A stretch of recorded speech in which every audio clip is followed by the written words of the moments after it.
3 ತಿಂಗಳಾಯ್ತು ಸರ್ ಬಂದು. ಹಾಂ, ಏನು ಹೇಳ್ತಾರೆ ಅದೇ ಸಹ ಆಗ್ತೀವಿ ಅಂತಾರ. ಎಷ್ಟೋ ಜನ ಅದನ್ನೇ ನಂಬ್ಕೊಂಡು ಮೆಡಿಸಿನ್ಗೆ.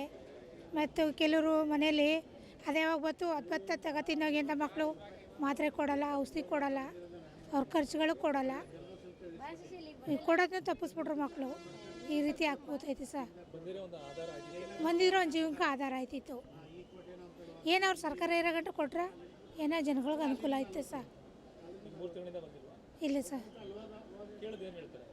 ಗೊತ್ತಿಲ್ಲ ಸರ್. ಯಾವತ್ತಕ್ಕೆ ಹಾಕ್ತಾರೆ ಅವತ್ತಿಗೆ ಹೋಗಿ ತಗೋತೀವಿ, ಇಲ್ಲಾಂದ್ರೆ ಮನೇಲಿ ಇರ್ತೀವಿ. ಬಸ್ ಫ್ರೀ ಮಾಡಿದ್ದಾರೆ, ಬಸ್ಸು ಫ್ರೀ ಆಗೈತೆ ಸರ್, ಒಪ್ಕೊಳ್ಳು. ಈ ಕರೆಂಟು ಬಸ್ಸು ಫ್ರೀ ಐತೆ. ಅಕ್ಕಿ ಕೊಡ್ತಾರೆ. ಏನು ಬರೋ ತಿಂಗಳಿಂದ ಸ್ವಲ್ಪ ಅಂತಿರಲ್ಲ ಸರ್, ಗೊತ್ತಿಲ್ಲ ಸರ್ ಅದು. ಹ್ಞೂ, ಬಗ್ಗೆ ಏನು ಹೇಳ್ತೀರಮ್ಮ? 2 ವರ್ಷ ಏನೋ ಒಳ್ಳೇದಾಗದ ಸರ್, ಒಳ್ಳೇದಾಗಿಲ್ಲ ಅಂತೆಲ್ಲ. ಇದರಿಂದ ಎಷ್ಟೋ ಜನ ಬದುಕವ್ರ. ಮುಂದಕ್ಕೂ ಇರೋ ಗಂಟೆ ಅವ್ರು ಒಳ್ಳೇದು ಮಾಡ್ಕೋಬೇಕು. ಕರೆಕ್ಟಾಗಿ ನಡೆಸ್ಕೊಂಡು ಒಳ್ಳೇದು ಮಾಡ್ಕೊಂಡು ಅವ್ರ ಸರ್ಕಾರ ಅವ್ರು ಉಳಿಸ್ಕೋಬೇಕು ಸರ್.